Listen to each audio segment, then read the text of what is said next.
Halo semuanya, kembali lagi bersama saya Michael. Ya, di video kali ini kita akan coba membahas kembali market ya. Market ini bagaimana nih sekarang nih? Kenapa? Karena memang sudah turun cukup drastis juga. Kita lihat sendiri hari ini sudah turun sekitar 17%. Global crypto market cap is 1.34 triliun dolar gitu ya. Jadi sudah 1,34 triliun dolar. Kemarin sempat maksimalnya itu di 2,5 triliun, jadi sudah turun lebih dari 1 triliun ya, lebih gitu ya. Jadi ini cukup drastis juga turunnya, bukan cuma koreksi normal, tapi ini koreksi yang cukup dalam juga ya. Oke, kita bahas di nomor satu dulu, Bitcoin. Kenapa kita bahas Bitcoin? Karena price Bitcoin kalau misalnya lagi season-season seperti ini bakal merefleksikan price altcoin-altcoin lainnya. Karena kalau orang bilang, oke, Bitcoin ini very volatile, jadi sangat volatilitasnya tinggi, tapi altcoin lain sebenarnya volatilitasnya tuh lebih tinggi lagi ya. Contoh ya, kita lihat Bitcoin sekarang sudah turun sekitar 14,5%. Kita bandingkan dengan altcoin lain juga ya. Jadi rata-rata pasti lebih dari 14,5%. Kita Ethereum 22, Dogecoin 19, Cardano dan Binance 28, XRP 25, 32 juga Polkadot. Tapi memang ada beberapa yang cuma turun sekitar 14% seperti ICP gitu ya. Terus ada apa lagi nih?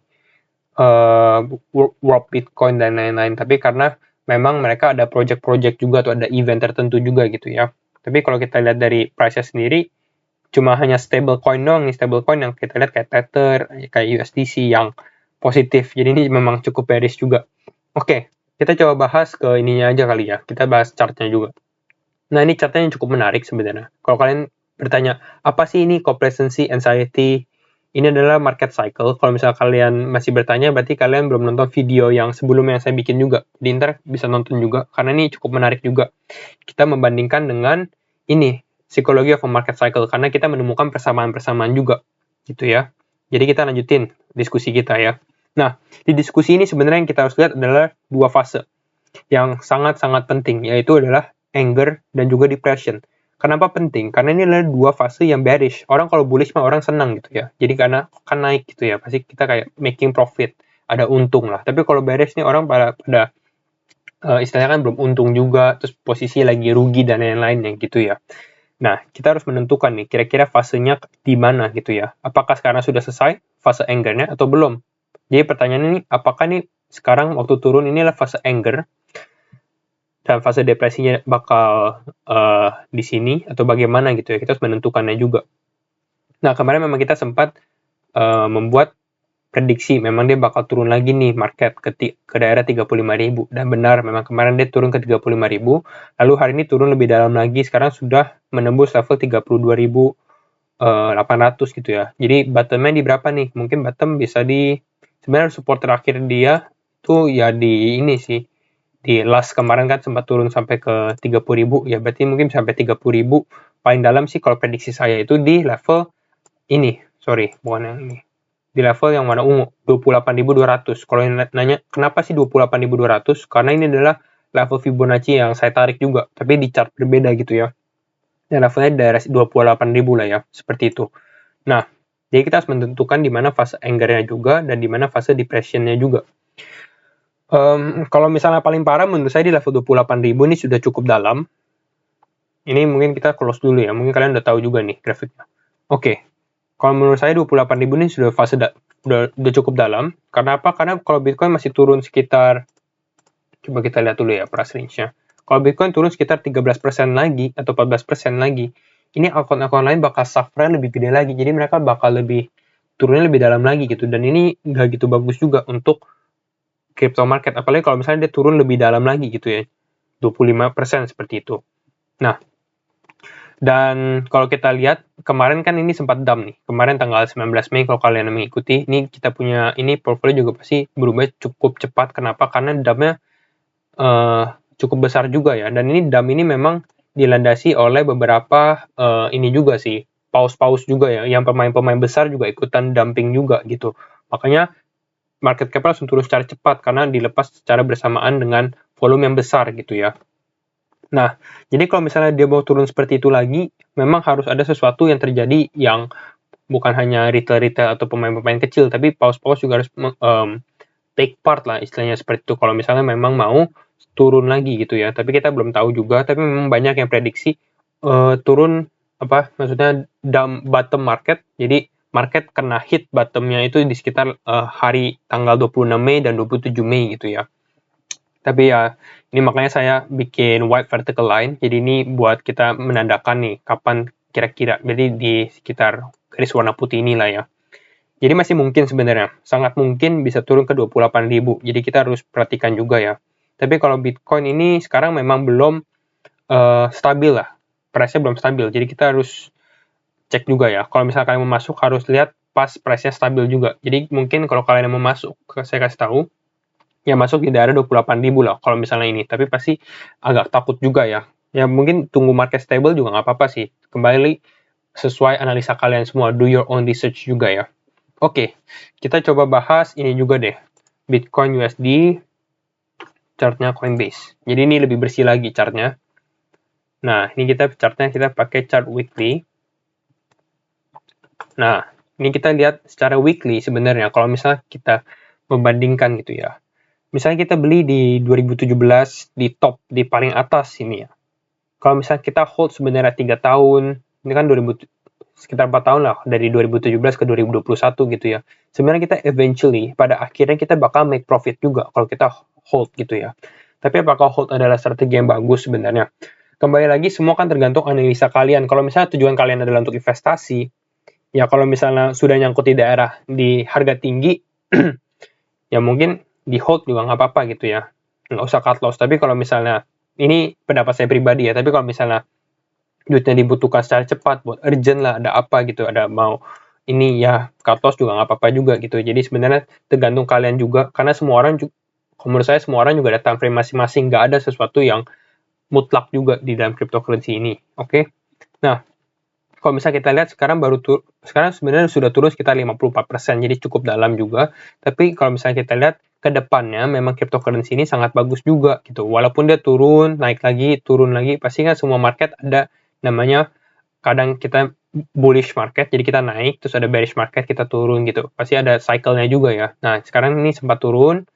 Nah, kita harus lihat timingnya kapan lagi nih bakal naik gitu ya. Tapi kalau misalnya kita hold untuk the next bullish cycle, bullish season, ya nggak apa-apa juga, karena eventually kembali lagi pada akhirnya bakal naik juga. Oke?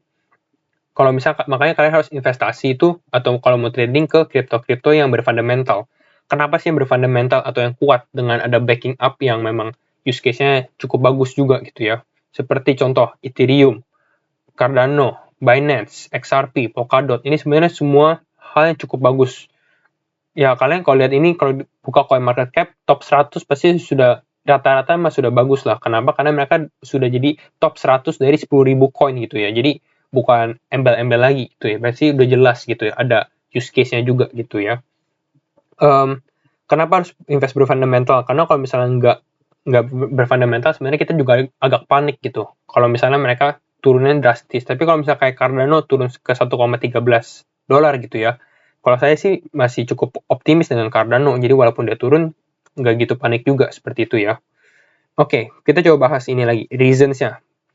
Contoh ini adalah DeFi 100. DeFi 100 ini apa? DeFi 100 ini salah satu cryptocurrency juga ya. Dia listed di Binance Smart Chain.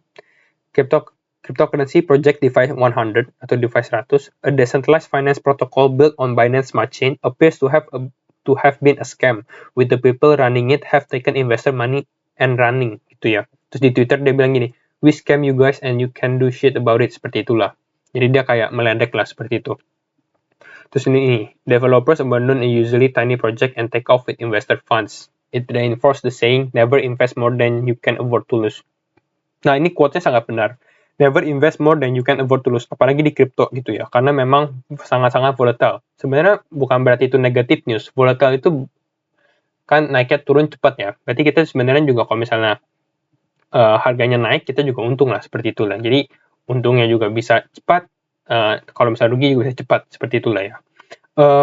Oke, tapi ini sebenarnya ujung-ujungnya ini scam. Jadi bukan scam sih sebenarnya. Ternyata ini dihack. Kalau misalnya kita buka DeFi 100 punya Twitter, ini tuh dihack. The website was hacked yesterday and the message was shown by the hacker it has been taken down. Nah, seperti itu. Terus dia jelaskan ternyata ini bukan newsnya ini cuma menyebarkan FUD sih sebenarnya, tapi memang gara-gara dihack aja. Oke. Kita coba bahas ini dulu deh. Ini penting juga. Ini Twitter dari Elon Musk. Dia bilang the true battles is between fiat and crypto. Kalau nggak tahu fiat itu ya uang kita pakai sekarang, uang cash, and crypto. On balance, I support the latter. Artinya apa? Latter itu yang kedua lah kebanyakan. Jadi kalau misalnya fiat and crypto, Elon Musk sendiri lebih pilih crypto gitu. Nah, ini behind-nya apa sih? Kenapa Elon Musk bisa ngomong kayak gini? Sebenarnya ini ada orang nanya, Yo Elon, what do you think about the peeps who are angry at you because of crypto? Kan si Elon kan bilang kan Tesla nggak terima Bitcoin lagi gitu ya. Lalu si Elon membalas dengan hal ini. Tapi kalau kita lihat dari sini, the good thing apa? Elon aja masih cukup optimis dengan cryptocurrency gitu. Jadi sebenarnya kita nggak usah panik juga ya. Si CZ Binance, ini CEO-nya Binance, dia juga bilang gini. Ini sebenarnya agak menyindir sebenarnya sih. Coba kita buka ya. Unpopular opinion, hashtag Bitcoin atau BTC is such a bad store of value, it keeps going up with some fluctuation at times. Not financial advice. Sebenarnya dia bilang bahwa Bitcoin ini jelek, bukan is such a bad store of value. Jadi dia nggak gitu bagus lah buat store of value gitu ya. Tapi ini menyindir sebenarnya. Kenapa? Karena memang kalau misalnya kita hold gitu ya, kalau kita hold, kita tahan terus walaupun dia turun seperti ini kita tahan, pasti eventually grafiknya itu selalu naik gitu ya. Bukan selalu sih, bukan pasti, tapi memang seharusnya naik lah seperti itu, seperti yang kita jelaskan di grafik ini gitu ya. Jadi sebenarnya hold itu not a bad thing juga. Oke.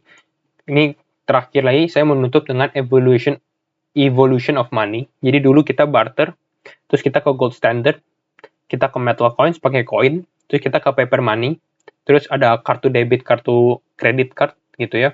Terus kita pakai e-money, dan akhirnya cryptocurrency. Apakah ini bakal terjadi gitu ya? Sebenarnya kan sekarang baru sampai e-money nih. Kita belum tahu cryptocurrency itu bagaimana gitu ya. Tapi kalau menurut saya bisa terjadi bahwa cryptocurrency adalah the future of digital money.